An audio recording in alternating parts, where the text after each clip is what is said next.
Oke, setelah kita belajar parameter di Nest.js, kita akan lanjutkan belajar terkait dengan query parameter, teman-teman. Ini juga sesuatu yang biasanya memang sering kita gunakan ya query ini gitu kan. Selain kita menggunakan param, kita juga sering menggunakan query ketika kita buat sebuah endpoint.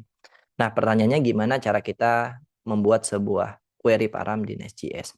Kita tadi sudah main-main dengan parameter. Nah, teman-teman bisa scroll lagi ke bagian bawah, masih di dalam controller.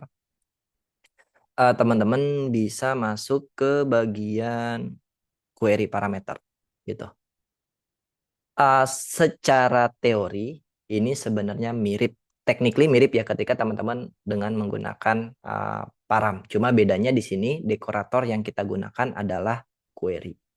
Bedanya di situ aja, teman. Dekorator yang kita gunakan adalah query. Gitu. Jadi misal di sini kita akan coba enhance bagian find all ini, teman-teman. Enhance bagian find all ini, tapi dia mendapatkan sebuah query. Punya kapasitas untuk menerima query lah intinya gitu. Jadi di sini kita bisa menggunakan dekorator query. Lalu di sini kita invoke, misalkan namanya adalah queries, kita coba any dulu. Oke, kita coba intip hasilnya ya. Console.log misalnya di sini queries, kita intip ya. Ini queries. Oke, kita coba lanjutkan lagi teman-teman. Kita coba tes di bagian postman kita. Berarti aku akan bikin sebuah tab baru di sini. Localhost cats. Oke, halo dari controller.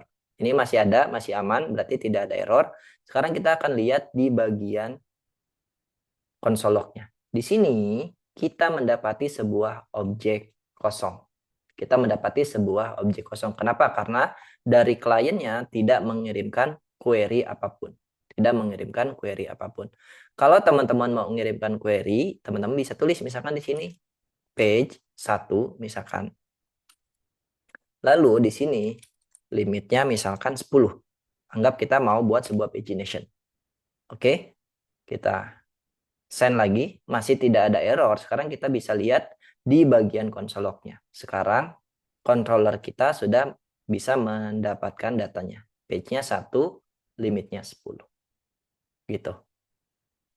Dan kalau kita mau spesifik ambil datanya sama seperti param, teman-teman tinggal pasang aja di sini. Misalkan di sini berarti page-nya adalah page, gitu kan. Ini berarti string. Sama di sini kita buat dekorator baru. Oke, kita ke bawahin teman-teman.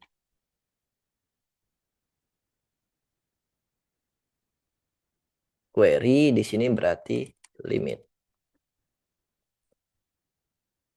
Limit di sini string. Ini typo ya. Limit.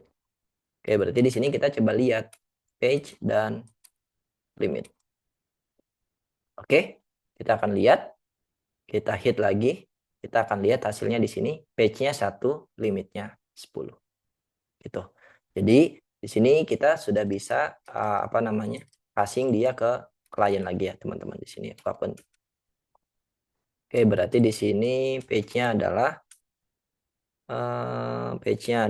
di sini. Page sama di sini limitnya adalah gelar limit. Oke.